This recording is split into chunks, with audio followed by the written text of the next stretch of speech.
Muy buenos días con todas y todos. Los saluda Jimmy Torres y en nombre del doctor César Correa Zúñiga, director del Centro de Estudios en Justicia y Derechos Humanos de este ministerio, me complace darles la más cordial bienvenida a este espacio académico denominado Lunes de Derecho, el cual busca contribuir a la reflexión y el fortalecimiento del conocimiento jurídico en beneficio de la ciudadanía. Agradecemos la participación de las más de 467 personas que se encuentran conectadas en la sesión de hoy. Hoy lunes 8 de junio nos convoca un tema muy importante, muy interesante, el cual ha sido denominado daño moral entre su presunción y la exigencia de prueba en la jurisprudencia. Esta conferencia buscará analizar el tratamiento del daño moral en la jurisprudencia contemporánea, abordando el debate en torno a su presunción y la necesidad de acreditar su existencia para efectos indemnizatorios. Asimismo, se examinarán los principales criterios doctrinarios y jurisprudenciales sobre la naturaleza del daño moral, los estándares probatorios aplicables y los desafíos que plantea su valoración judicial, con especial atención a la búsqueda de un equilibrio entre la tutela efectiva de los derechos y la seguridad jurídica. Para desarrollar este importante tema, contamos con la valiosa participación de la doctora Romeli Trujillo Oces, quien muy gentilmente atendió nuestro llamado para apoyarnos y para participar en la sesión del día de hoy. Rápidamente entonces, antes de darle pase a nuestra expositora invitada, daré lectura a un breve extracto de su reseña profesional. Romeli Trujillo es abogada especialista en Derecho Civil y Procesal Civil, con más de 10 años de experiencia profesional como litigante y consultora. Es magíster en Derecho Civil por la Pontificia Universidad Católica del Perú, con mención sobresaliente. Se desempeña como gerente general de Red Jurídica e integra la Comisión de Derecho Civil de la Sociedad Peruana de Derecho. Cuenta con amplia trayectoria como ponente en diplomados, cursos y programas de especialización organizados por diversas instituciones académicas y profesionales a nivel nacional, incluyendo colegios de abogados y entidades públicas. Su experiencia académica y profesional sin duda enriquecerán el presente espacio de diálogo y aprendizaje. En relación, estimados participantes, a la certificación, es importante recordarles que deben permanecer durante la exposición de nuestra expositora invitada y asimismo queremos resaltar la importancia de su participación activa, ya que al culminar esta se abrirá un espacio para poder absolver a las consultas que ustedes puedan realizar a través de la opción preguntas y respuestas. Finalmente, reiteramos nuestro agradecimiento a todos ustedes por su participación y especialmente a nuestra distinguida ponente por su contribución académica. Doctora Trujillo, muy buenos días. Es muy grato tenerla con nosotros nuevamente. Bienvenida a los lunes de Derecho. Esperamos que se sienta a gusto con el atento público que nos acompaña la mañana de hoy. Buen día, buen día. En primer lugar, muchas gracias, doctor, por su invitación y por su intermedio a todo el equipo del Centro de Estudios del MINJUS. Agradezco también a los participantes que ya se han conectado y bueno, con su permiso, empiezo la ponencia. Si me puedo compartir directamente, ¿correcto? Sí, doctora. Ok, bien. Si hubiera alguna interferencia con las diapositivas o cualquier otro inconveniente técnico, directamente por el micro puede interrumpirme. Le Ya, agradecería. de acuerdo, doctora. Ahora se visualiza perfecto. Ok, ok, bien. Entonces, con su venia doy inicio a la exposición.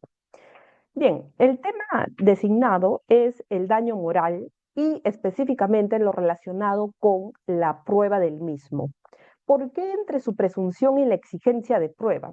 Porque como vamos a poder revisar en el transcurso de la sesión, em, el estándar de prueba que se exige para efectos de dar por acreditado el daño moral no es el mismo dependiendo del tipo de caso y dada la cantidad de jurisprudencia en uno u otro sentido. Van a poder ustedes visualizar de que especialmente he podido identificar tres líneas de las cuales una aboga por una exigencia alta de acreditación, otra más bien bastante ligera, es un estándar bastante bajo, y otra que es intermedia.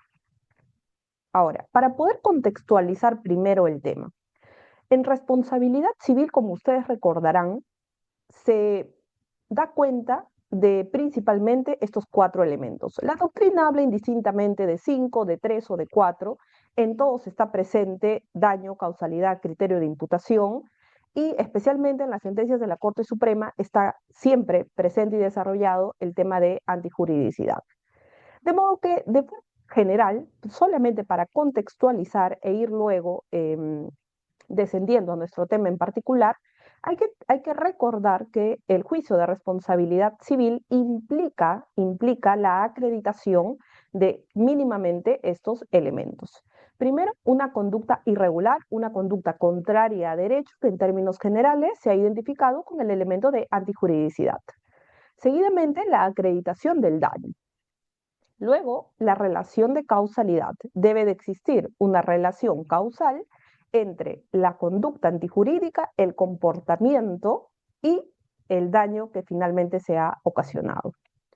Y finalmente, el criterio de imputación que obliga a analizar si la conducta dañosa se realizó a título de dolo o a título de culpa. Esos son los elementos de la responsabilidad civil, y en todo juicio de responsabilidad, en todo proceso de responsabilidad civil, ustedes recordarán o en todo caso podrán constatar de que las sentencias intentan dar por acreditado cada uno de ellos. En tanto uno de ellos no se acredite, no habrá responsabilidad civil en términos generales, porque podemos hablar de responsabilidad, por ejemplo, de tipo objetiva, donde el dolo y la culpa no será analizado, pero son particularidades. Digamos que de manera general, ténganse en cuenta estos 4 elementos. Ahora bien, si nos centramos para ir centrándonos en el tema de la exposición, luego de los elementos queda claro que uno de ellos es el daño. Ahora bien, el daño a su vez tiene una típica clasificación. Este se divide, y esto lo van a poder advertir también en la mayoría de casaciones de la Corte Suprema, en daño emergente, lucro cesante, daño moral y daño a la persona. El daño emergente, de forma general, es entendido como aquellos, o hace alusión a aquellos gastos ocasionados necesariamente como consecuencia de la ocurrencia del daño. El lucro cesante está relacionado con las ganancias que se han dejado de percibir, entiéndase, ganancias netas, dejadas de percibir como consecuencia de la ocurrencia del daño. Con respecto al daño moral y al daño a la persona, eh, permítanme aquí, ok. Con respecto al daño moral y al daño a la persona, ustedes van a poder advertir que tanto en doctrina e incluso en jurisprudencia hay un doble entendimiento. Algunos, dada el desarrollo doctrinario relacionado con el daño moral, asumen que el daño moral es sinónimo de daño inmaterial. De modo que aquí no está restringido a únicamente el dolor o la afectación o el sufrimiento causado a raíz del daño, sino que es más general al punto de incluir también el daño a la persona. Daño moral como sinónimo de daño inmaterial incluye el daño a la persona, que está relacionado con el daño a la integridad física o psíquica que se produce en la persona como consecuencia del evento dañoso. Entonces, el daño moral tiene un doble entendimiento, uno inicial, donde se le identifica como un género que incluye el daño a la persona, y uno específico, donde únicamente se le identifica como aquella aflicción, dolor o sufrimiento separado del daño a la persona. En esta exposición nos vamos a centrar en el entendimiento del daño moral como especie, diferenciándolo del daño a la persona. Cuando estemos hablando de cómo acreditar el daño moral, nos estamos refiriendo al daño moral como sinónimo de aflicción, sufrimiento, dolor causado a raíz del evento dañoso. No vamos a entenderlo ni partir de la premisa de un entendimiento genérico del daño. Ahora, este daño moral, a su vez, se discute si únicamente debe de ser sinónimo de dolor, aflicción, sufrimiento, o si debe llegar al punto de considerarse una afectación patológica. Por el gran número de diapositivas, voy a tratar de saltar algunas para que se entiendan los puntos centrales. No me voy a saltar evidentemente las tres líneas jurisprudenciales, pero luego de ello vamos a pasar al entendimiento de cuál sería la más acorde con las actuales exigencias de la debida motivación. Entonces, eh, en cuanto al daño moral, vamos a terminar de partir de la premisa de cómo lo vamos a entender y luego de ello vamos a pasar a cada una de las líneas con respecto a cómo se está dando por acreditado. Ahora, hay que tener en cuenta también como premisa previa de que vamos a considerar el daño moral como especie y a su vez no vamos a entrar a temas de cuantificación. ¿Por qué? Porque la cuantificación tiene otro tipo de criterios, pero la acreditación es primero definir si el daño existe o no existe. Solamente si llegamos a la conclusión que el daño existe, un segundo plano de análisis será el en cuanto lo cuantifico. Pero parte de un paso previo, de un paso uno, que es o que implica determinar si existe o no existe. La exposición está centrada en exponer, valga la redundancia, la acreditación del daño moral. ¿Qué prueba se nos exige para que se dé por acreditado? Porque existe. Solamente así se pasa al segundo análisis, que es cuantificación. Ahora, acreditación del daño, y aquí entramos al meollo del asunto, esta acreditación se puede dar en base a tres criterios. Y, son estos tres criterios los que son objeto de la exposición. El daño moral se puede dar acreditado con la sola acreditación de la conducta antijurídica. Postura número 1, grupo número 1. Grupo número 2, no solamente exige que se acredite la conducta dañosa, sino que además se exige una prueba directa de que el dolor, el sufrimiento y la flexión existe. Póngase, por ejemplo, pericias psicológicas. Grupo número 3, no basta acreditar la conducta antijurídica, tengo que adicionarle prueba. Pero esta prueba no necesariamente tiene que ser una pericia, un informe o un certificado psicológico.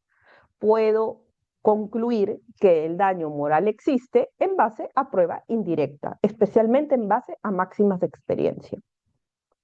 Entonces, si tuviéramos que tener el panorama general para efectos de contextualizar la exposición, sería el siguiente. La responsabilidad civil obliga, implica analizar en genérico, en general, esos cuatro elementos. Antijuricidad, que está relacionado con identificar cuál ha sido la conducta dañosa contraria a derecho. El daño, que es el evento lesivo o el evento consecuencia, como le llaman en doctrina. La causalidad, que hay que enlazar el nexo causal entre la conducta dañosa y finalmente el daño. Y el criterio de imputación, que puede ser subjetivo o objetivo, en tanto subjetivo obliga a preguntarnos si la conducta se realizó con dolo o con culpa. Ahora, si nos centramos en el tema del daño, el daño como tal debe primeramente ser acreditado y luego, entendiéndolo por acreditado, se pasa a su cuantificación, que implica establecer con qué matemática o en base a qué determino tantos soles. Pero para previamente tenerlo por acreditado, tenemos tres posturas. Una dice, busca acreditar la conducta antijurídica. Si la conducta antijurídica está acreditada, hay un salto a que se tenga por acreditado el daño moral. La segunda postura, está acreditada la conducta antijurídica, sí, pero necesito una pericia, necesito un certificado psicológico, necesito un informe psicológico que me diga que la persona sufre, que la persona ha sido, al ser víctima, se le ha causado dolor, sufrimiento, aflicción. Tercera postura, no necesito pericia, no necesito informe psicológico necesariamente. Puede haber, ok, pero si es que no lo hay, puedo trabajar con prueba indirecta y puedo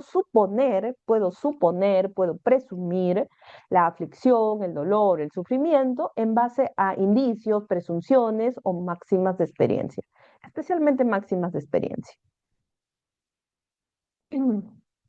Bien, ahora vamos a pasar a analizar cada uno de estos grupos para poder dar por evidenciado mostremos muestras, mostremos pruebas de que estas tres corrientes existen. Previo a ello, el daño moral sin duda alguna está legislado en nuestro Código Civil, artículo 1322 para el caso de responsabilidad civil contractual, artículo 1984 y 1985 para el caso de responsabilidad civil extracontractual.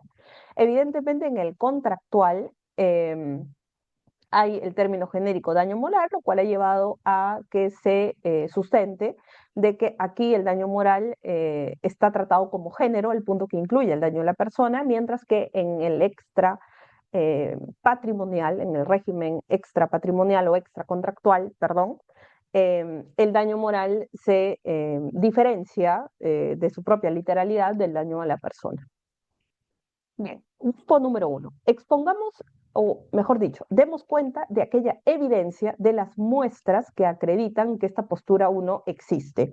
¿Cuál es la postura uno? La postura que nos indica que basta que se acredite la conducta antijurídica y por tanto tengo por acreditado el daño moral, porque la conducta jurídica es tal que me lleva a concluir que existe daño moral. Hay un salto en mi razonamiento.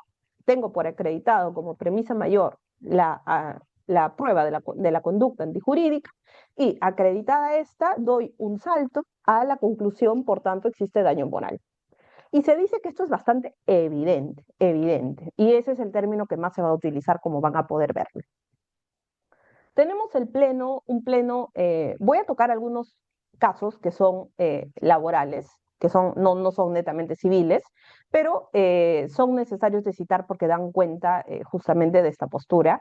A pesar de haberse ventilado en un contexto de proceso laboral, el fondo es una cuestión civil. Este pleno laboral es del 2018 y en este pleno lo que se dijo es que el solo hecho de ser despedido sin justificación merma el estado emocional y psíquico del afectado. Esto como respuesta a si en el caso del despido debe presumirse el daño moral o se requiere de prueba. Y se dijo, no, el solo hecho de ser despedido merma el estado emocional. Entonces, ¿qué es lo que me quiere decir? De que yo acredito la conducta antijurídica, que en este caso sería haberte despedido irregularmente, y con ello doy por hecho que existe esa afectación emocional. Es un salto directo. Acá no trabajo con informe psicológico, pericia psicológica, certificado médico, ni tampoco trabajo con máximas de experiencia, a pesar que podría, claro, complementarse, pero eso lo hemos dejado para el tercer grupo, que es el que más motiva con respecto a que el salto no sea tan directo, sino que esté justificado con alguna inferencia. Bien, entonces seguimos en el grupo número uno. El grupo número uno tiene gran cantidad de muestra, ¿ok? Voy a saltar algunas por la cantidad de las que son, porque son objeto de una investigación, pero vamos a tratar las principales. Este es otro pleno y es del 2019. Y nuevamente un caso de despido. Y acá se dice de que no el despido como tal, pero si hay afectación de derechos fundamentales como honor, dignidad u otros de la personalidad, el daño moral ya se presume. Entonces, basta la afectación a estos derechos para que el daño moral se presuma. Punto. Bien, esta es otra casación. He tratado de sacar las imágenes que son donde están la esencia de la postura. No la voy a leer todo, no voy a leer cada palabra que puedan visualizar en las imágenes, es solamente para efectos gráficos y que podamos contextualizar en el caso. Así que lo voy a pasar relativamente rápido, sin perjuicio de poder compartirles el material. Esta es la casación 850-2016, en todas van a encontrar la fuente, salvo en algunas que son pues bastante difundidas, basta googlearlas. Pero a ver, en este caso, igual se dice que la muerte, o sea, este es un caso de muerte por accidente de tránsito, y lo que se dice es que la muerte en sí misma, la muerte de alguien que era esposo y padre, evidentemente genera un estado de aflicción. Es decir, muerte, conclusión, daño moral. ¿Y qué dice? No se requiere acreditar. ¿Por qué? Porque es evidente, dice. Fluye del hecho mismo. ¿De qué hecho? De la muerte. La conducta antijurídica, en este caso, se trata de una muerte por accidente de tránsito. Otra casación, la 3289-2015 del Callao.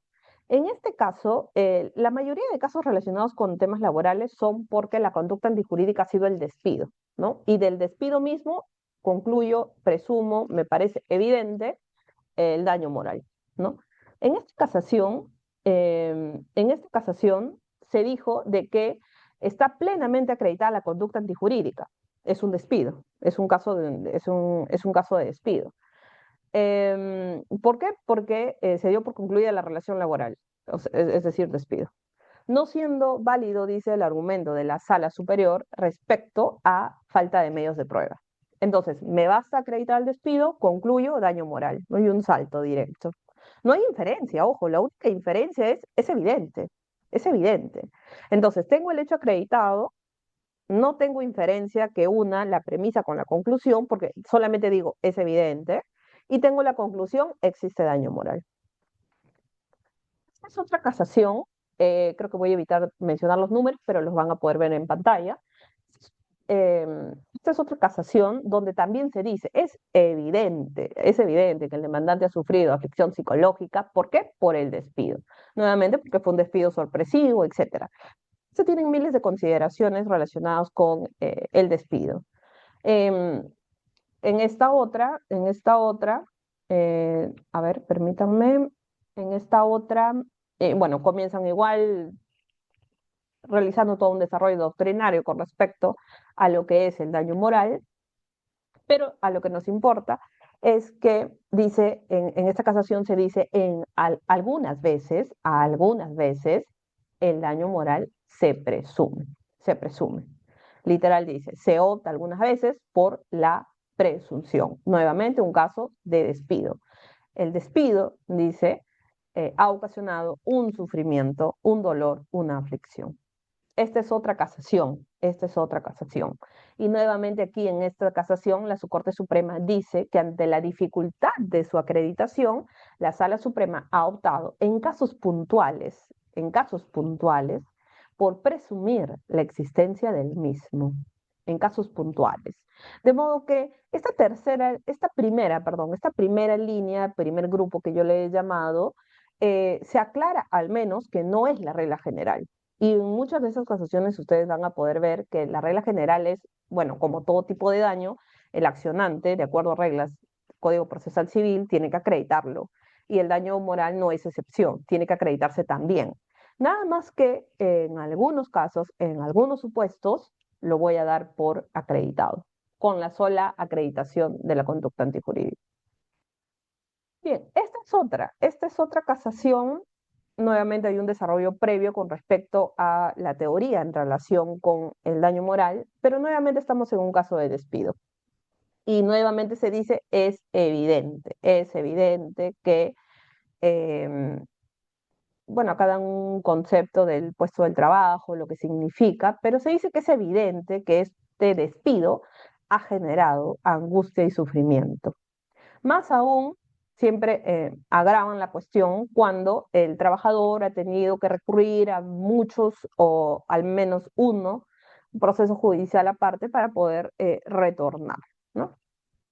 Esta es otra casación y nuevamente se da cuenta de la excepción. En algunos casos se ha optado por presumir debido pero este no es un caso de despido. De hecho, además de lo de despido, la otra cantidad de casos que están relacionados con este primer grupo son casos donde se ha demandado a la ONP para efectos de que otorgue pensión o para que nivele o para que reajuste el monto de la pensión.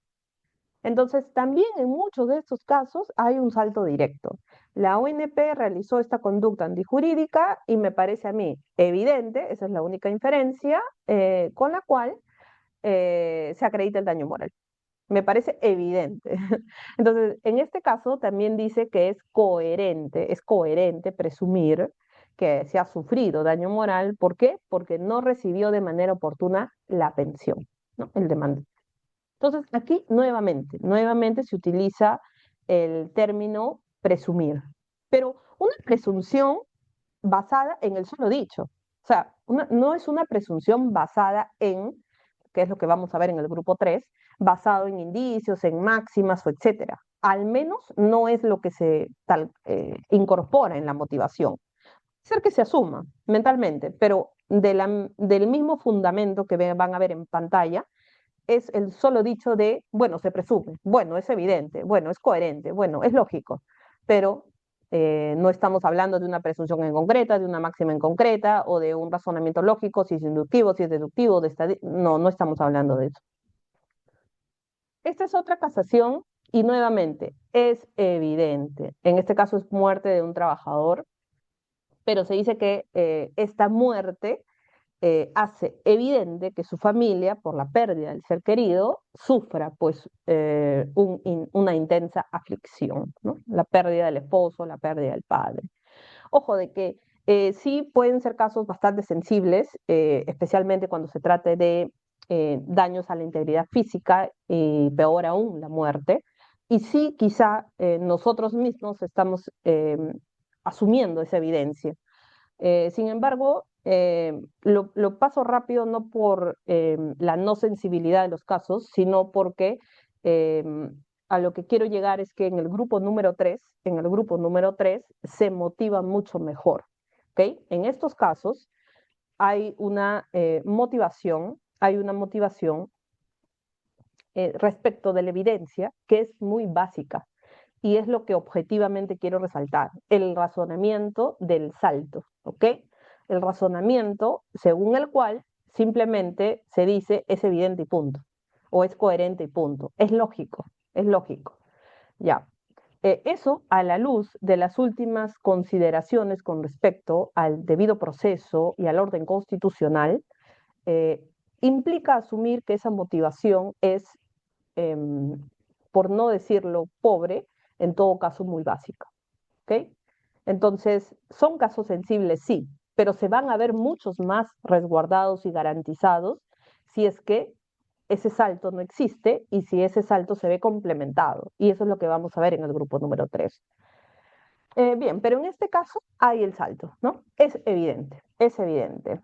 Es difícil de acreditar y por tanto se asume evidente el daño moral. Esta es otra casación, nuevamente el despido. El hecho mismo de ser despedido, el hecho mismo de ser despedido es lo que entiende genera este concepto de daño moral. Esta es otra casación, esta es otra, se parte de una consideración doctrinaria y teórica con relación al daño moral. Y luego de eso, nuevamente estamos ante un caso de fallecimiento, fallecimiento de un familiar. En este caso, era la hija de los demandantes, producto de un accidente de tránsito.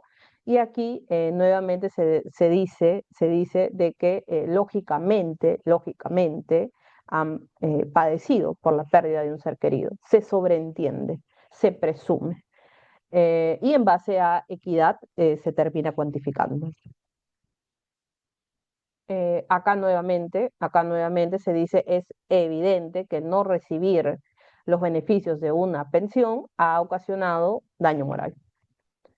Esta es otra donde nuevamente estamos ante una evidente aflicción por haber recibido una pensión diminuta, que no era la que correspondía.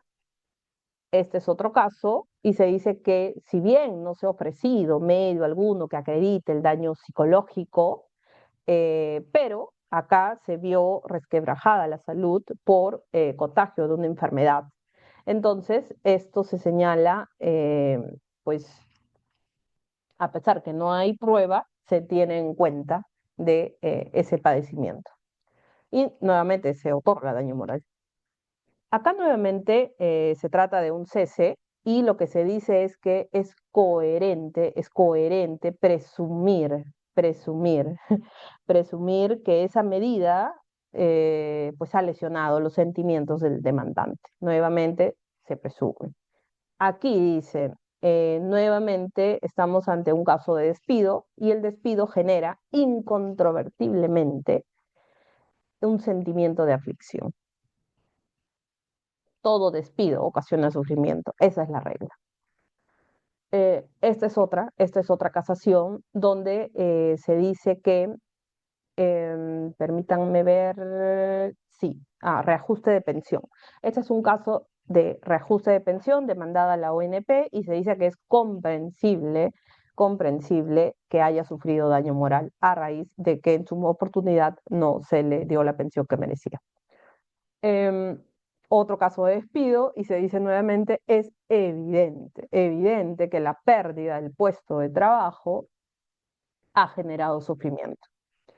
Esta es otra casación donde nuevamente, caso de despido, se dice que evidentemente produce aflicción personal. Em, este es otro caso y se dice que la regla general es, claro, la carga de la prueba, la carga de la prueba. Pero dice, aun cuando el demandante, para este caso en concreto de despido, no haya presentado medios de prueba suficientes, corresponde aplicar el 1332. Además, se corrobora, bueno, ponen ahí algunas cuestiones con respecto a los demás elementos de la responsabilidad civil y dicen de que en base a eso debe ampararse el daño moral. Paréntesis aquí, en realidad la equidad es un factor al cual se va a aludir o hacer alusión o utilizar en el ámbito de cuantificación, que es posterior, ¿no?, a la acreditación. Si contextualizamos como lo hicimos en la introducción, primero toca acreditar, luego toca cuantificar. Solo cuando lo tengo por acreditado paso a la cuantificación. No voy a saltar directo a la cuantificación. Cuantificar implica que, que estoy asumiendo que existe. Entonces, en muchas de esas casaciones, en algunas, o bueno, en muchas se confunde la fase de acreditación con la fase de cuantificación y de hecho se utilizan variables de cuantificación para efectos de darlo por acreditado, lo cual es erróneo, pero bueno, en todo caso, resaltemos que es un caso más que ante un despido se asume que el mismo por sí solo genera esa afectación. Este es otro y nuevamente está relacionado con pensiones y se dice de que el no haberle reconocido oportunamente es evidente que esa situación generó angustia y padecimiento. Esta es otra casación, no tiene que ver con despido ni con temas de ONP, de pensiones, está más relacionado con que a una persona se le imputó determinado delito y en este caso se dice que es evidente, evidente que esto ha generado dolor, sufrimiento en la accionante, porque se dice que no se puede sostener de que la condición moral de una persona es igual cuando se le reconoce un derecho que cuando solo se le reconoce parcialmente. Bueno, no voy a ahondar con los fundamentos, pero eso es lo que el grupo número 1 identificado es lo que hace.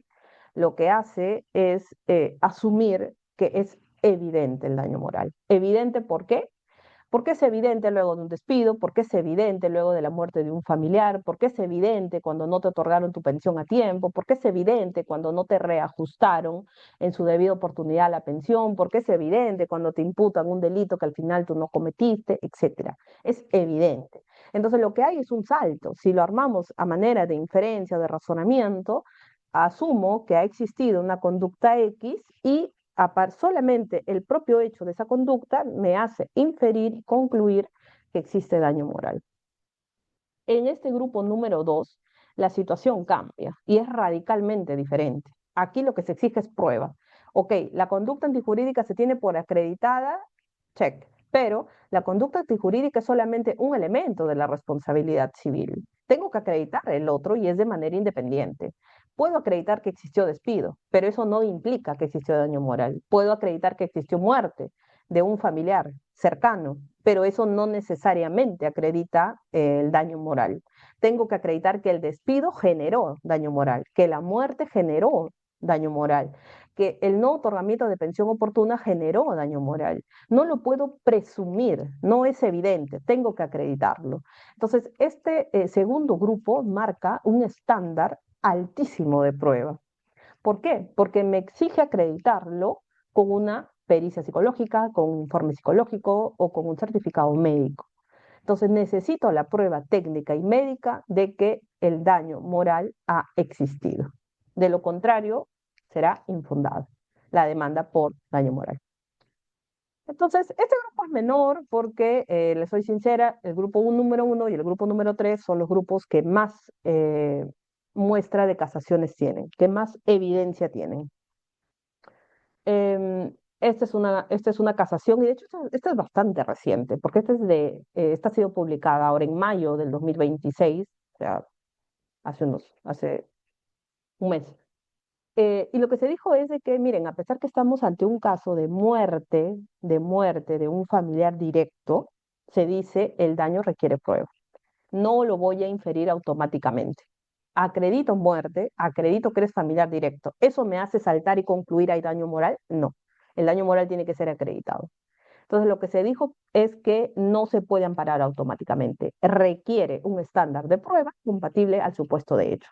Lo que supone que yo acredite. No lo voy a inferir ni tácita ni automáticamente por el solo hecho de ser familiar. No se puede presumir. Y esto es mayo 2026. Esta es una casación ya laboral. Y se dice acá, el demandante no ha presentado certificado psicológico que permita acreditar el daño. No, no hay certificado infundado. Este es otro caso donde se dice que no se ha logrado acreditar ese menoscabo al estado de ánimo y incluso, miren, acá se aportó un informe psicológico, pero dicen, ese informe, o sea, estamos hablando de 8 años después del despido, ¿ok? Y dice, no acredita. Bien, son poquitas, claro, porque la tendencia es o el 1 o el 3, que es el que vamos a pasar a analizar. El 3, como quizá lo han podido ya ir advirtiendo, es el es que me parece el que más se acerca entre los tres. Si tuviera que elegir uno, pues es el 3 el que más se acerca a estar a la luz de las últimas exigencias de la debida motivación y debido proceso, a la luz de los estándares ya también constitucionales. ¿Qué es lo que dice este grupo 3? Este grupo 3 dice, ok, la sola conducta no basta, pero tampoco tengo que necesariamente llegar al punto de exigir una pericia psicológica, un informe psicológico, un certificado médico. Es decir, ni tan fácil ni tan difícil, punto intermedio. No basta la sola acreditación del despido o de la muerte, o el que no se te otorgó tu pensión a tiempo, o muchos otros casos más eh, que pueden configurar como conductas contrarias a derecho. ¿Ok? No basta. No puedo hacer un salto directo. ¿Ok? Pero tampoco necesito una pericia, un informe psicológico, etcétera. Entonces, en este tercer grupo lo que ustedes van a ver es que no hay un salto directo, no hay prueba directa, pero hay prueba indirecta. ¿Qué hay? Al menos lo que se tiene la intención de hacer, muchas veces no se hace bien, pero hay la intención de hacer, es que no sea un salto directo y que esto esté sustentado y justificado en una inferencia lógica correcta. Entonces, ¿qué tengo que utilizar? Y aquí entramos al ámbito del razonamiento probatorio. Esto ya no es derecho civil y en todo caso es más derecho procesal civil y específicamente temas de razonamiento probatorio, razonamiento fáctico. Bajo estas premisas, no puedo dar un salto, no puedo dar un salto. Lo que tengo que hacer es identificar, determinar, exponer y motivar qué tipo de diferencia he utilizado para evitar el salto directo. Entonces no puedo utilizar términos como, bueno, es evidente, bueno, se supone, bueno, se presume. No, no puedo. Tengo que justificar, ¿por qué es evidente? ¿No? ¿Qué tipo de razonamiento lógico estoy usando? ¿Deductivo, inductivo? ¿Estoy utilizando una máxima de experiencia? ¿Estoy utilizando una presunción legal, una presunción judicial? Entonces tengo que justificar. Este grupo también es voluminoso. Permítanme ver el tema del tiempo. Ya.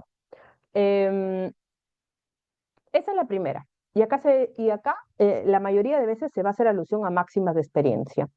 O que podemos cuestionar como un segundo plano si es efectivamente una máxima. Se puede cuestionar, claro que sí. Y podemos cuestionar que además solamente la mencionan, pero en realidad tampoco es que la estén desarrollando bien, solamente la están aludiendo. Antes aludían a es evidente y ahora aluden, bueno, según la máxima y punto. Puede ser. Pero lo que hay que rescatar es que al menos existe la intención de ir más allá de simplemente decir es evidente, ¿ok?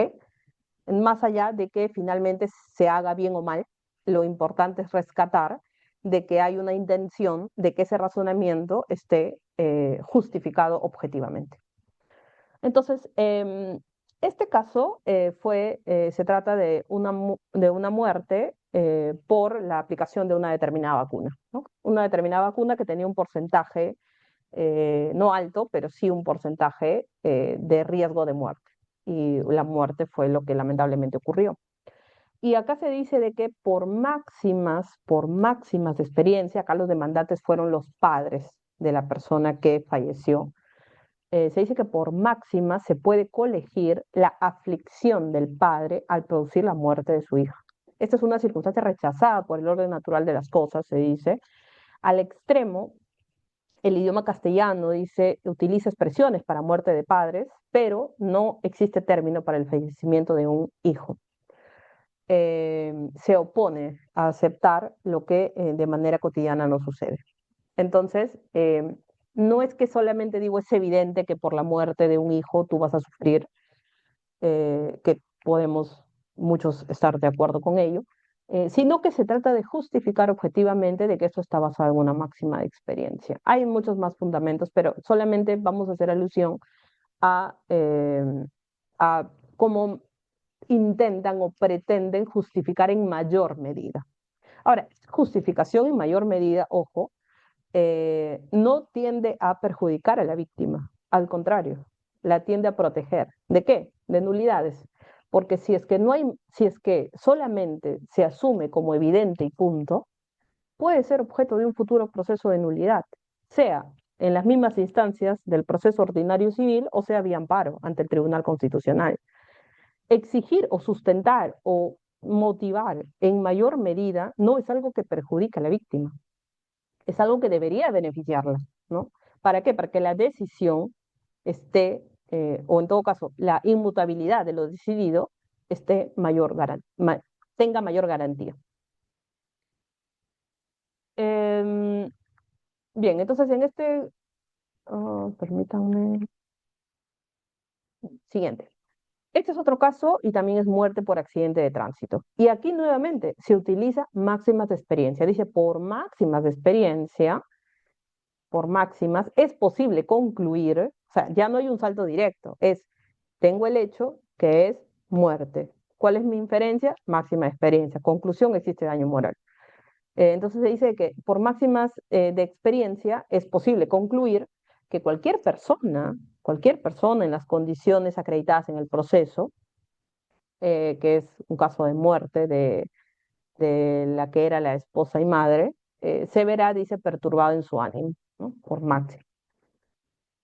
Este es otro, y este es un caso de feminicidio, donde quien demanda es la mamá de la menor asesinada. Y acá nuevamente se dice que se utiliza presunciones de hombre, así le llaman. Y se dice que el hecho generador pone de manifiesto el daño moral. El solo hecho de perder a un hijo en sí mismo es un evento que provoca mucho sufrimiento. No cabe, dice, no cabe ser acreditado. ¿Por qué? Porque se desprende de su propia naturaleza, de la pérdida misma. Y si bien la carga de la prueba corresponde a la víctima, sin embargo, se ha admitido que tal prueba se puede lograr a través de las presunciones de hombre inferidas de los indicios. Entonces, no es solamente es evidente, sino que se hace alusión o se basa en lo que también le llaman presunciones. Este es un pleno que es del 2017 de Chiclayo y lo que se dijo es que el daño moral puede ser acreditado tanto por prueba directa como por prueba indirecta. Parte de la prueba indirecta son justamente las presunciones y la alusión a las máximas experiencias. Esta es otra casación y aquí nuevamente se hace alusión a máximas de experiencia. Este es un caso de pensiones, así que se dijo de que por máximas es lógico o es posible concluir que cualquier persona pues se verá perturbado en su ánimo, en su ánimo. cuando, bueno, en este caso fue que perdió y luego recuperó la pensión. Esta es otra casación y aquí también se dice de que pueden evaluarse medios distintos a los pruebos directos, por ejemplo, los sucedáneos probatorios y las máximas de experiencia. Vamos a pasar al siguiente. Aquí, este es el caso de una pensión denegada en su momento y se dice que por máximas es posible concluir que cualquier persona a quien se le niega una pensión en su oportunidad, pues se verá perturbado en su ánimo. Esta es otra casación, nuevamente, máximas de experiencia. Es evidente que una persona que sufre un accidente y que ha sido sometida a raíz del accidente a una operación, a un tratamiento, es evidente por máximas que va a sufrir una aflicción. Este es otro donde se dice de que puede ser acreditado el daño moral tanto con prueba directa como también por indicios, que son las pruebas indirectas. Y se dice de que en determinadas situaciones, acorde con las reglas de la experiencia, pues van a existir algunos indicios que constituyen una segura senda de aproximación al dolor sufrido. Este fue un caso de un despido. Este es otro donde nuevamente se hace alusión a las presunciones hombre. Y se dice de que la prueba del daño moral se puede lograr a través de esas presunciones, las mismas que están basadas en determinados indicios. Voy a pasarlo por temas de tiempo, ¿ya? Esta es la siguiente. Acá nuevamente se dice que el daño moral, la prueba del daño moral, la pertinente, es la prueba indiciaria en base a presunciones. Esta es otra, nuevamente hace alusión a máximas de experiencia. De acuerdo a máximas de experiencia, es posible concluir que una persona bueno, en este caso en concreto, ¿no? Que ha atravesado por estos problemas de pensiones, verá perturbado su ánimo, ¿no? Acá en este caso, la persona tuvo que realizar, interponer y ganar todo un proceso para que se reactive su pensión. Acá nuevamente se dice que por máximas es posible concluir que cualquier persona verá perturbado su ánimo. Me parece que este caso también es de temas de pensiones, pero en todo caso, si es que no, lo que quiero resaltar es que nuevamente se hace alusión a las máximas. Acá, caso de despido, nuevamente se dice que el daño se encuentra acreditado con la propia situación de hecho, que es el despido. El despido. Todas las circunstancias son indicios, indicios que permiten justificar la conclusión de la acreditación del daño. Acá nuevamente máximas de experiencia. No se trata, dice, de un daño económico, por tanto puede aludirse a las máximas de experiencia. ¿Por qué? Porque en este caso se dice que la demandante fue sometida a una intervención quirúrgica y, bueno, en base a máximas, nuevamente se otorga. Aquí nuevamente, esta es otra casación donde se dice de que la valoración debe efectuarse en base por medios distintos a los ordinarios y especialmente en base a las máximas. Voy a pasar un poco rápido porque quiero llegar al tema de las máximas. Em, Esta es, bueno, esta es similar, igual, temas de pensión, igual se presume acreditado el daño moral por máxima. Entonces, conclusión con relación a los tres grupos. Eh, el daño moral, entonces, de acuerdo a las muestras expuestas, puede ser acreditado con estos tres tipos de estándares.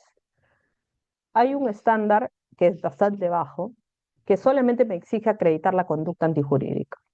Y si yo acredito la conducta antijurídica, se hace evidente el daño moral. Concluyo, doy por acreditado el hecho A, me resulta evidente, concluyo daño moral. El segundo es un estándar bastante alto, donde lo que se exige no, prueba directa. Necesito una pericia, un informe técnico, médico, un certificado que literal diga que se tienen por acreditado la aflicción, el sufrimiento, la depresión, etcétera, del afectado. Si no existe esta prueba, que es de orden médico, no puedo dar por acreditado el daño moral. Y la tercera, que es intermedia, señala que no necesariamente tienen que existir una pericia, un certificado médico, un informe médico. ¿Por qué? porque también se puede utilizar prueba indirecta. El Código Procesal Civil permite el uso de prueba directa y de prueba indirecta, y el caso del daño moral no es la excepción. Como todo tipo de hecho dentro del proceso, este puede ser objeto de prueba directa o de prueba indirecta. Y si hablamos de daño moral, puede basarse en máximas de expediente.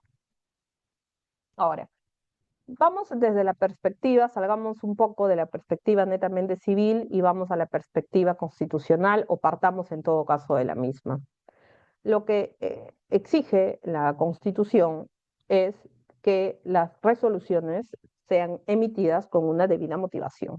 Debida motivación implica explicar, pero especialmente justificar la decisión en base, en base a los hechos del caso y, evidentemente, acorde con las reglas que existan o que no existan, pero que en todo caso, vía interpretación, pues los jueces justifican que existen. Entonces, no hay duda respecto a la garantía de la debida motivación consagrada en la Constitución política. El Tribunal Constitucional ha expuesto en un sinnúmero de resoluciones, igual la Corte Suprema, de hecho, la necesidad de que esta motivación se vea reflejada en una justificación interna y externa de la decisión. ¿Qué implica una justificación interna? Que el razonamiento que esté contenido en la decisión, en la motivación, en la fundamentación, sea un razonamiento lógico, coherente. Y la externa, que las premisas que utiliza este razonamiento sean premisas válidas, sean premisas legales o sean premisas fácticas. De modo que toda decisión judicial puede ser examinada para efectos de determinar si está o no justificada interna y externamente. El Código Procesal Civil, acorde con ello, dice que deben los jueces fundamentar. ¿Ok? Bajo esta lógica, no es aceptable un simple es evidente. No es aceptable lo que se dice en el grupo 1. No puedo dar un salto directo diciendo es evidente y punto, ¿no? Es evidente el daño moral porque hay un despido y es evidente el daño moral. Por más que intuitivamente me parezca, no está acorde con las exigencias que la Constitución misma impone y también el Código Procesal Civil. No puedo hacer ese salto. Tengo que justificar el salto. En esta sentencia, que a pesar que miren que es del año 2008, sigue siendo una sentencia bastante citada y sigue siendo una de las sentencias que, con relación al debido proceso, el TC ha publicado en sus recientes publicaciones, valga la redundancia, relacionadas con prueba y debido proceso. Me parece que la publicación fue el 2022 o 2023 o aprox, y en relación a debido proceso, motivación, esta sigue siendo la sentencia referencial. Y esta sentencia hace una clasificación de debida motivación y entre ellos voy a resaltar especialmente dos, que son supuestos donde no hay debida motivación. Una es cuando no hay motivación interna, es decir, cuando esta justificación interna no está correctamente desarrollada. En ese caso se dice que hay una invalidez de la inferencia. ¿Por qué? Porque no resulta lógico. Hay una invalidez de la inferencia, perdón. Ahora, esto puede sonar un poco abstracto, pero en realidad lo que quiere decir es que primero tiene que existir inferencia. No puede, no puede haber ese salto del grupo número 1 que dice simplemente es evidente. No, o sea, estamos partiendo de la premisa de que debe de existir una inferencia, es un razonamiento, ¿no? Y esta inferencia que en términos generales hace alusión a una inferencia lógica. Tengo que yo utilizar entonces un razonamiento inductivo, deductivo o abductivo para poder lograr y justificar mi conclusión. En la justificación interna, entonces, se verá si he seguido un razonamiento lógico y coherente para efectos de justificar mi decisión. La palabra es evidente, evidentemente, valga la redundancia también, no, para empezar, ni siquiera es una inferencia, es de frente a la conclusión. No hay inferencia en el grupo número 1. Lo que hay es un salto a la conclusión. Entonces, para empezar, debe de existir inferencia. Ahora, esta inferencia, a su vez, por más lógica que sea, puede estar basada en premisas erróneas. Puede ser. Entonces, lo que se dice es que además las premisas que utilice mi razonamiento tienen que ser verdaderas. Tengo que realizar un procedimiento de corrección que me permita ver si las premisas de las cuales estoy partiendo son correctas. Por ejemplo, asumo el despido, pero y asumo que es un despido irregular. Esa es la conducta antijurídica, ¿no? Y en base a eso, en base a máximas o de otro tipo de lógica inductiva, deductiva, bueno, la inferencia que utilice, concluyo hay daño moral. Lo que dice la justificación externa es que tengo que partir o tengo que corroborar que efectivamente se trata de un despido arbitrario. Porque si lo que ocurre es que en realidad el despido realmente no fue arbitrario, entonces la premisa es incorrecta y el razonamiento se cae. ¿Okay? Entonces puede ser lógico, pero no pasa el examen de la corrección de la validez de la premisa. El Código Procesal Civil, teniendo en cuenta esto, entonces, se nos exige debida motivación. Y la debida motivación nos obliga a justificar interna y externamente nuestro razonamiento, lo cual implica que yo, en mi sentencia, en papel de juez, tenga que incorporar un razonamiento lógico, sea que utilice lógica deductiva, inductiva, abductiva, sea que pueda utilizar que mi razonamiento y mi narrativa sea coherente, etcétera. No puede haber salto, eso está descartado. Tengo que utilizar un tipo de razonamiento y tengo que elegir qué tipo de razonamiento voy a utilizar. Y luego de eso, tengo que pasar un segundo examen para que mis premisas sean válidas. Puede que no haya sido un despido arbitrario, puede ser que haya sido un despido justo, y con eso se cae todo mi razonamiento. Puede ser que, por ejemplo, si entramos a un caso sensible de muerte por ser querido, puede ser que exista muerte. Puede ser que consanguíneamente sea un familiar directo, pero puede ser también que no haya tenido mayor relación afectiva con el ser querido lamentablemente fallecido, o bueno, con el familiar lamentablemente fallecido. Puede ser que no exista relación afectiva alguna. Y yo tendré que valorar si el daño moral exige esa relación afectiva o si el daño moral solamente exige esa relación filial, en todo caso, si es que se trata de padre e hijo. Y eso implica ir a analizar qué es lo que el daño moral exige, ¿no? Entonces, puede ser que yo esté partiendo de premisas fácticas erróneas. El despido no fue irregular. O puede ser que esté partiendo de premisas legales incorrectas. Oye, el daño moral no exige eso. O el daño moral sí lo exige. Tengo que empezar a hacer un examen respecto de que mis premisas fácticas sean correctas y que mis premisas legales también sean las correctas. Ojo, premisas legales pueden ser no solamente lo que literal diga la ley, es también lo que dice la doctrina, es también lo que dice la jurisprudencia, o sea, puedo apoyarme en diferentes tipos de garantías. Una de ellas será la doctrina, será la ley, en fin, tendré que recurrir a todas las fuentes del derecho, pero las premisas de las que parto tienen que ser correctas.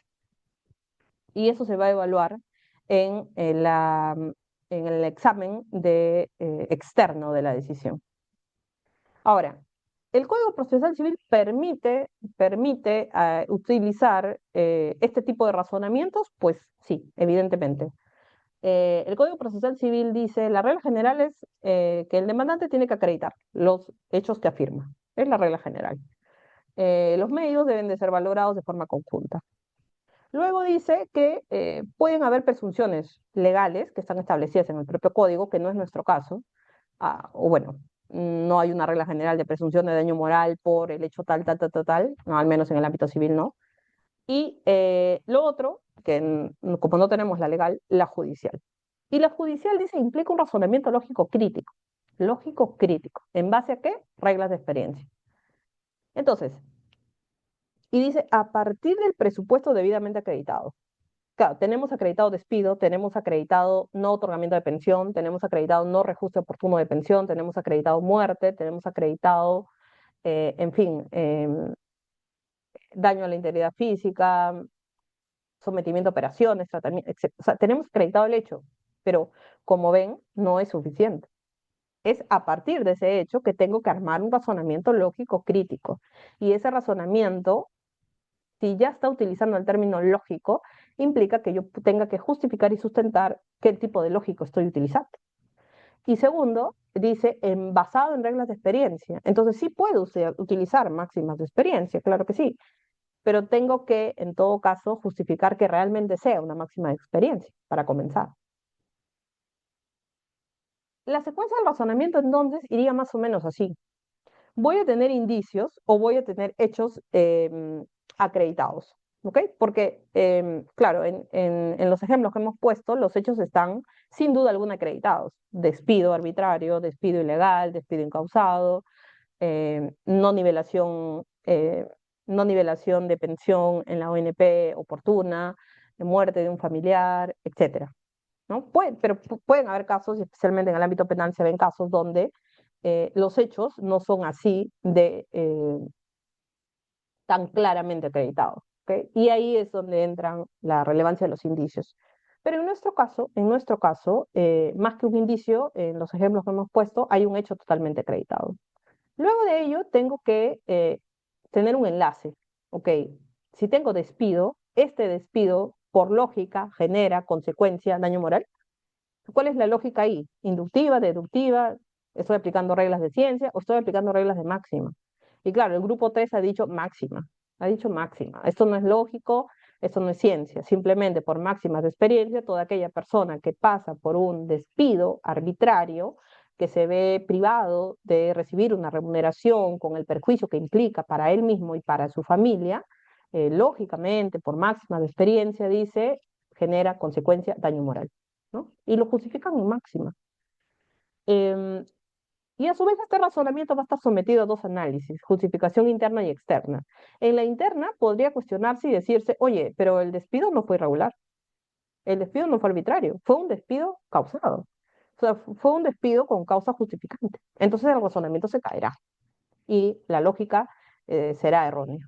Será errónea.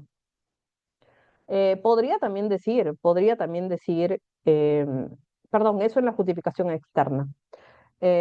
Podría también decir, ante la muerte de un ser querido, como lo habíamos anticipado, oye, el daño moral no solamente exige, o finalmente no es que exija una, una relación consanguínea directa. Lo que el daño moral busca es dolor, sufrimiento. Eso se ha acreditado, más allá de que sea o no familiar directo, porque eso es lo que importa. No importa que seas familiar directo, importa la afectación emocional, ¿no?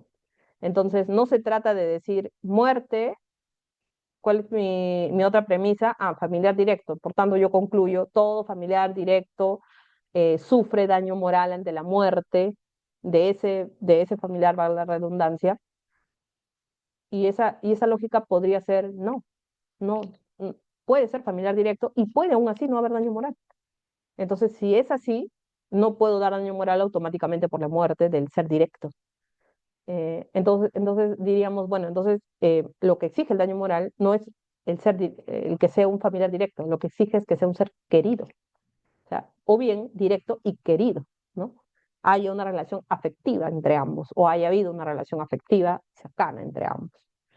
Entonces, puedo, eh, puedo, puedo ponerme a cuestionar cada premisa, sea fáctica, sea legal, sea doctrinaria, sea jurisprudencial, porque podrían decir, bueno, ¿y cuál es la base del razonamiento? Bueno, no es la máxima, sino que hay un pleno que ha dicho que en estos casos tenemos que resolverlo así, ¿no? Puede ser esa mi garantía, puede ser ese mi sustento, mi respaldo, ¿no? Un pleno que sea obligatorio, que haya marcado precedente. Puede ser. Puede ser, ¿no? Y podré cuestionar también que no es pleno, o podré cuestionar también que pueden haber excepciones, o podré cuestionar que el pleno no necesariamente eh, o fue emitido para este tipo de casos, sino para otro tipo de casos, o que estoy en una excepción, o etcétera, ¿no? Entonces, podré terminar de cuestionar cada premisa, fáctica, doctrinaria, jurisprudencial o legal, y podré cuestionarla cuando voy a hacer la evaluación de la justificación externa. Y si es que ni siquiera el razonamiento es lógico, pues también podré cuestionar vía el análisis de la justificación interna. En ambos casos podré cuestionar. Entonces, lo que definitivamente está descartado es un salto directo. Tiene que haber inferencia, tiene que haber enlace, tiene que haber razonamiento. Este puede estar justificado en lógica, en ciencia o en máximas, pero tiene que estar justificado. Eso es lo importante de resaltar. Tiene que estar justificado. Un segundo plano será cuestionar que realmente esté justificado, pero tiene que estar, tiene que existir. En el grupo número 1 este salto no existe. En el grupo número 2 sí, porque hay prueba directa y no hay, pues ya hay nada que cuestionar, hay una prueba directa. El que presta mayor dificultad es el grupo 3, porque el problema está cuando no tengo prueba directa, que es la mayoría de casos. No tengo prueba directa. Entonces, si no tengo prueba directa, tengo que, como en papel de juez, tengo que justificar mi decisión. E implica, pues, realizar un mayor esfuerzo interpretativo, ¿no? Un mayor esfuerzo motivacional.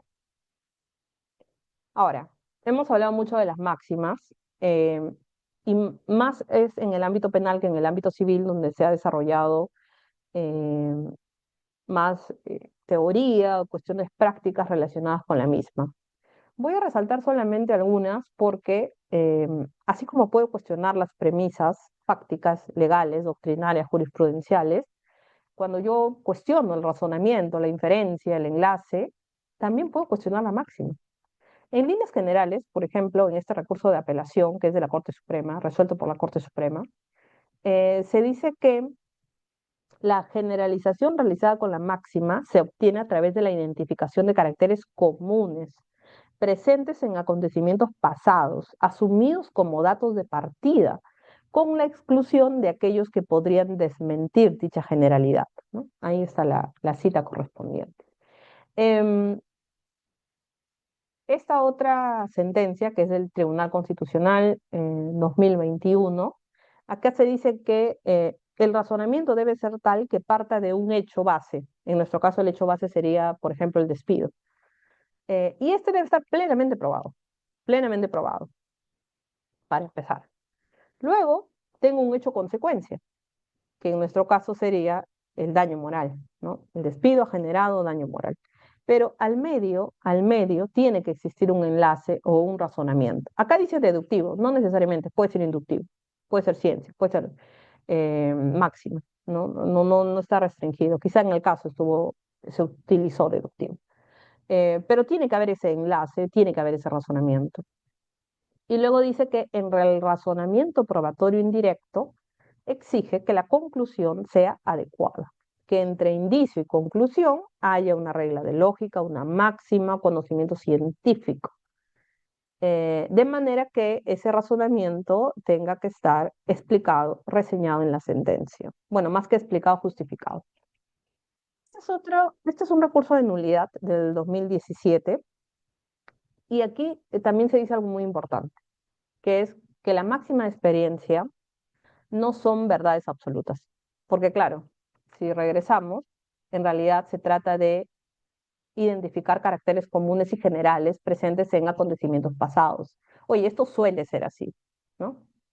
Esto, por la experiencia, es que justamente, usando su propio término, yo asumo que algo es así.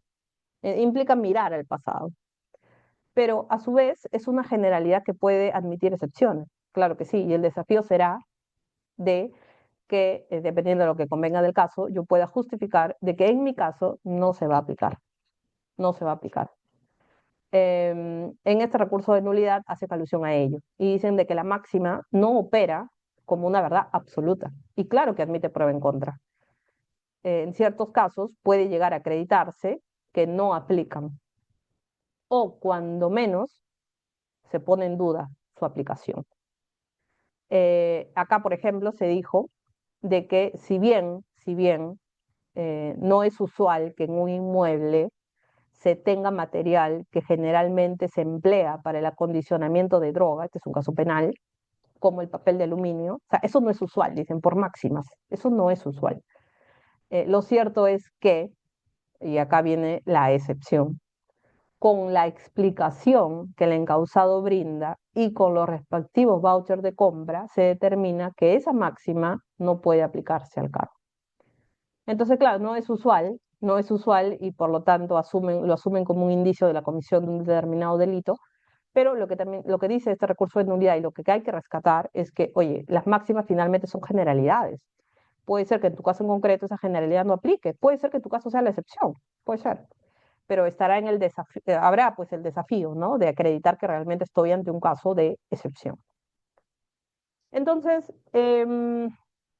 Para concluir, la responsabilidad civil implica acreditar para efectos de ver concretizado un resarcimiento, una indemnización, implica acreditar una serie de elementos: antijuricidad, relación causal, del daño, el criterio de imputación. Dentro de ello, si es que yo alego he sufrido daño moral, este evidentemente también deberá ser acreditado.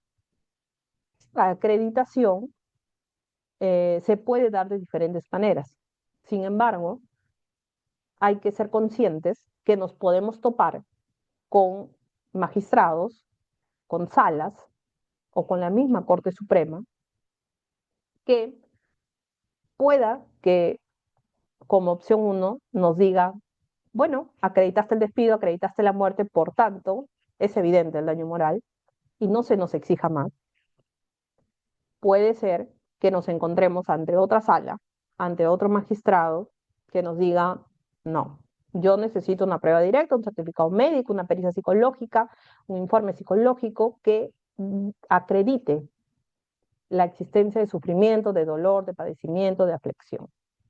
Sin esa prueba, no cumples con la carga probatoria de todo demandante y la demanda será infundada. Puedo encontrarme con magistrados y salas que asuman esa postura. Y puedo encontrarme finalmente también ante supuestos casos en los cuales yo no tenga prueba directa.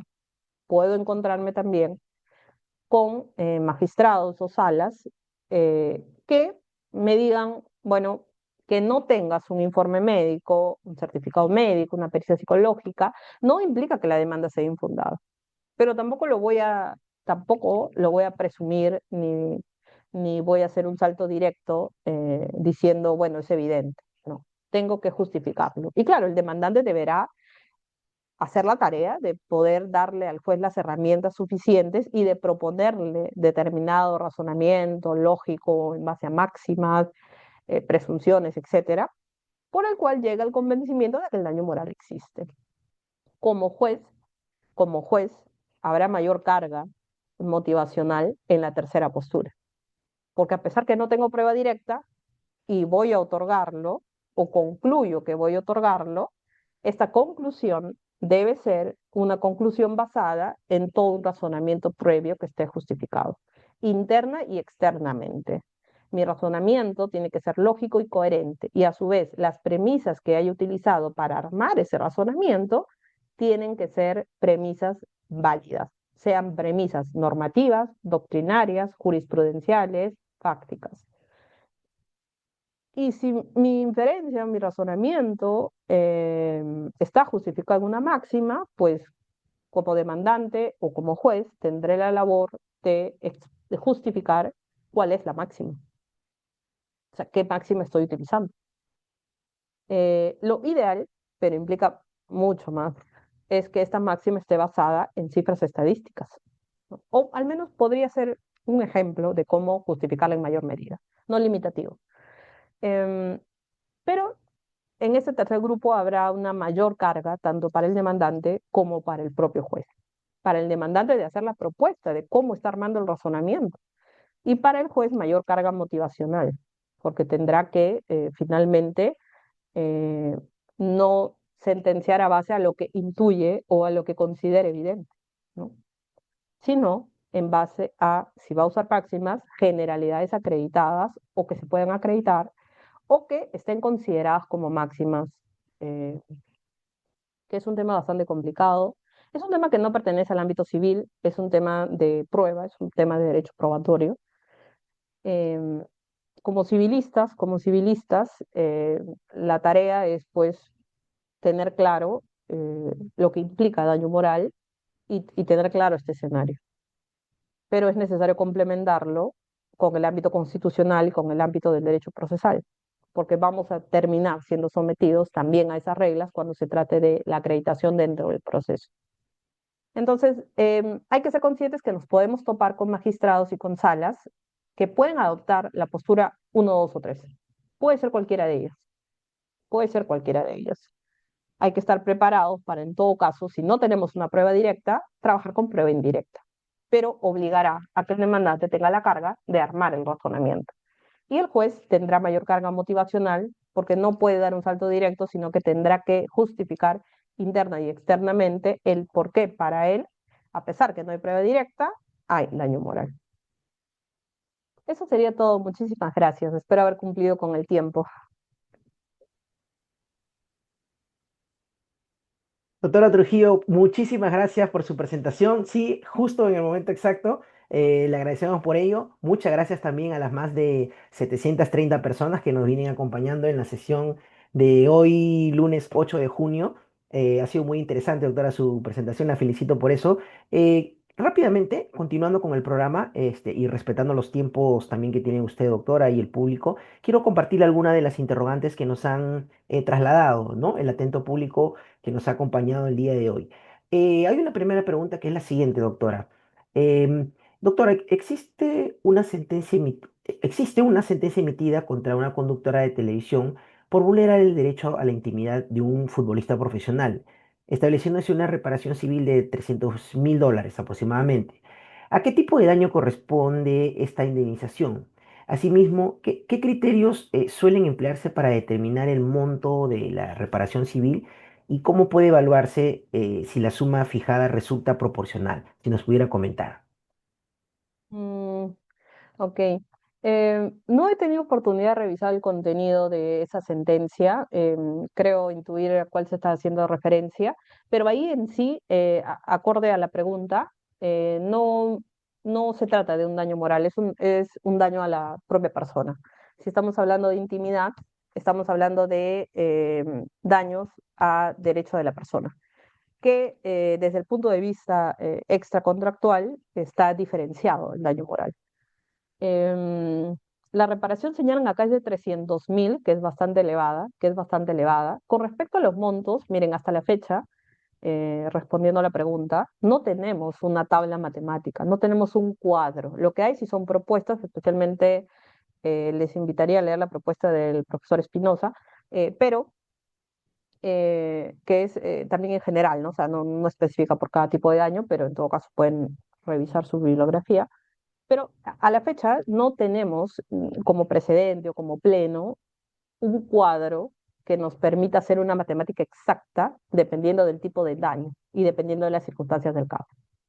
Lo ideal sería trabajar con ciertos mínimos, pero a la fecha eso no existe. De hecho, está pendiente que se emita un pleno relacionado con el daño moral y en el cual se les preguntó a los expertos invitados con respecto a la cuantificación del mismo y sí se dieron unos que otros alcances con respecto a cómo se cuantifica en otros ordenamientos, pero en sí, a la fecha no se está trabajando y es una necesidad, pero no se está trabajando. Esto hace que, lamentablemente, estemos en un panorama de incertidumbre, donde en los casos que hemos puesto, que en algunos son bastante similares, como ustedes han podido ver, despidos o muertes, los montos varían a veces drásticamente. A veces son desde 5.000 soles, como más de 100.000 soles, o por muertes puede llegar casi al millón, pero hay otros donde solamente llega por 100.000, 200.000. Es un panorama de incertidumbre que no es el ideal y que esperemos que pues pueda eliminarse. Lo mejor Gracias, es saber. gracias, doctora. Muchísimas gracias por resolver la primera interrogante. Hay otra consulta que es la siguiente. A ver, bueno, la felicitan también por su ponencia y preguntan, doctora, mi despido fue incausado en el año 2014 y concilié el pago de la indemnización en el año 2017. Sin embargo, hasta la fecha no he logrado reincorporarme al mercado laboral. ¿Será posible demandar posteriormente una indemnización por daño moral y lucro cesante, a pesar de haber celebrado una conciliación respecto de la indemnización por despido? Interesante. Primero de que hay que ver si la conciliación incluyó todos estos tipos de conceptos de daño. Porque si la conciliación en sí misma no incluyó todos los conceptos de daño, podría por ahí usted decir, este tipo de daño en concreto no fue en materia de conciliación. Lo otro es que haya sido materia de conciliación, pero solo determinado rango de periodo, lo cual le deja otro tipo de rango para poder ser demandado como especie de daño futuro. Puede ser. Pero eso va a depender del contenido del acta de conciliación. Lo otro que hay que tener en cuenta son los plazos de prescripción, porque en responsabilidad extracontractual son 2 años, en contractual son 10 años. Entonces hay que tener en cuenta el periodo de prescripción. Y lo otro, que fue en materia de, dicho sea de paso de mi tesis, el lucro cesante en casos de despido y de reposición posterior, lamentablemente también no es un escenario tan claro, porque también hay tres líneas. Hay una línea que dice, jurisprudencial, que dice que el lucro cesante se otorga considerando todo el tiempo de cese. Hay otra que dice, no voy a considerar todo el tiempo de cese, voy a considerar solamente los primeros años, porque llega un punto donde el que no tener trabajo y el no tener ingresos no es causa del despido, es causa de la inacción del propio demandante de no buscar otras fuentes de ingresos. Y hay otras que dan por todo el periodo. Em, Creo que fue la primera, bueno, hay una que no da por ninguno porque asume que el demandante debe buscar otras fuentes, hay otra que asume un tiempo promedio de reinserción laboral y hay otra que da absolutamente por todo. Entonces podría usted encontrarse con cualquiera de esos tres escenarios, pero lo primero, dado las fechas que consigna en la pregunta, es ver si ya prescribió o no. Gracias, doctora, por absolver este interrogante también. Otra consulta que nos han compartido es, doctora, en los procesos de derecho de familia, como los casos de violencia familiar, negación de paternidad o falsas imputaciones de paternidad, ¿cómo es que se acredita el daño moral entre familiares o presuntos familiares? ¿Existirá algún estándar jurisprudencial o criterio basado en las máximas de la experiencia para la determinación y valoración en este tipo de daños? Yo entendería ahí que quien demanda es el que no fue reconocido oportunamente, quizá, puede ser.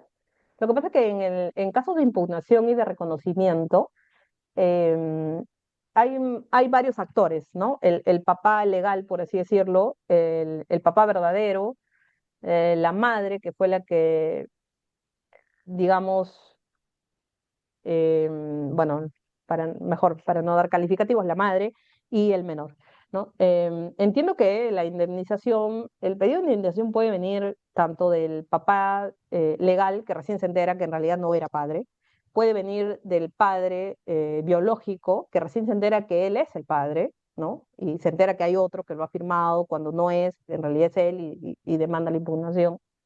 O puede venir el propio menor, ¿no? Podría ser.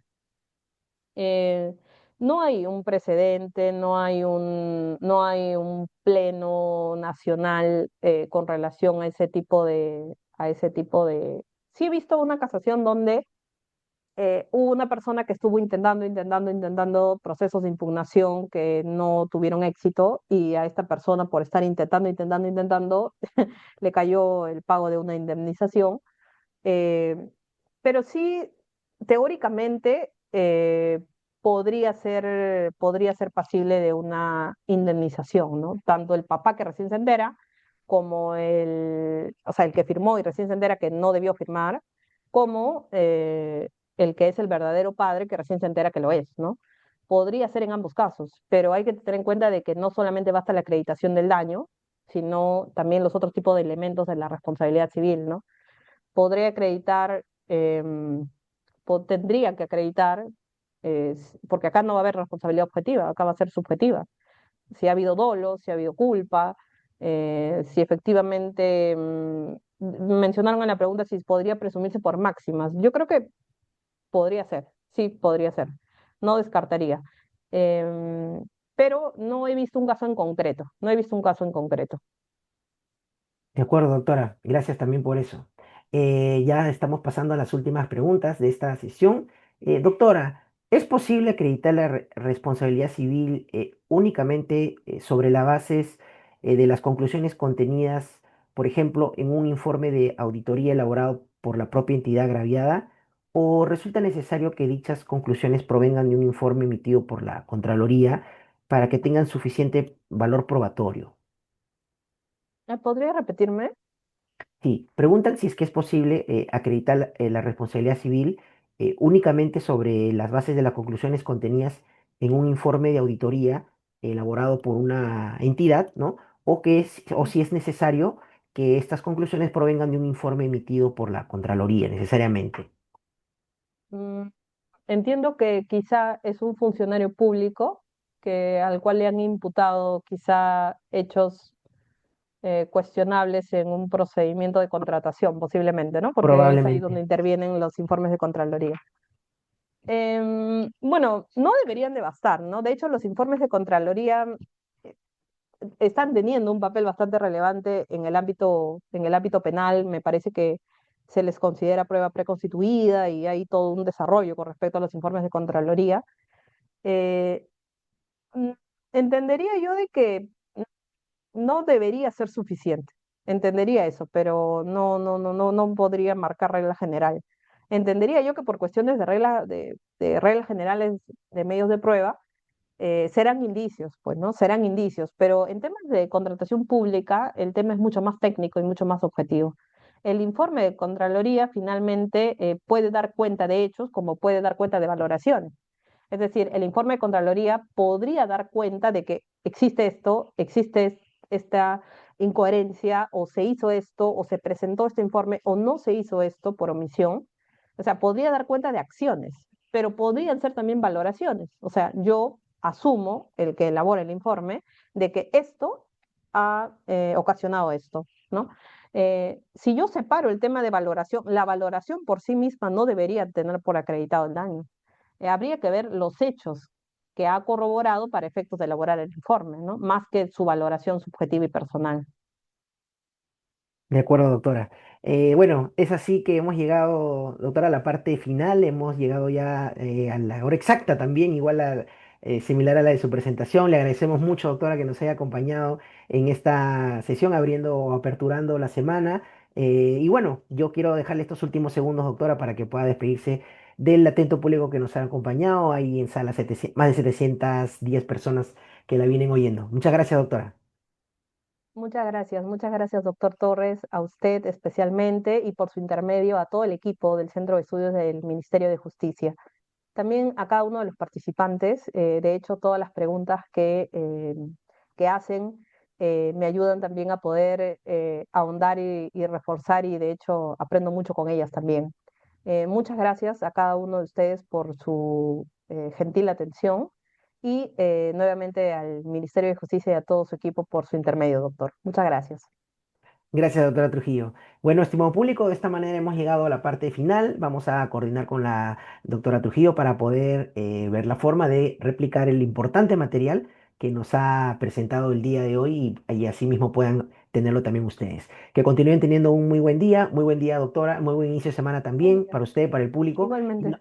nos encontraremos en otra oportunidad, Dios mediante. Muchas gracias nuevamente. Muchas gracias.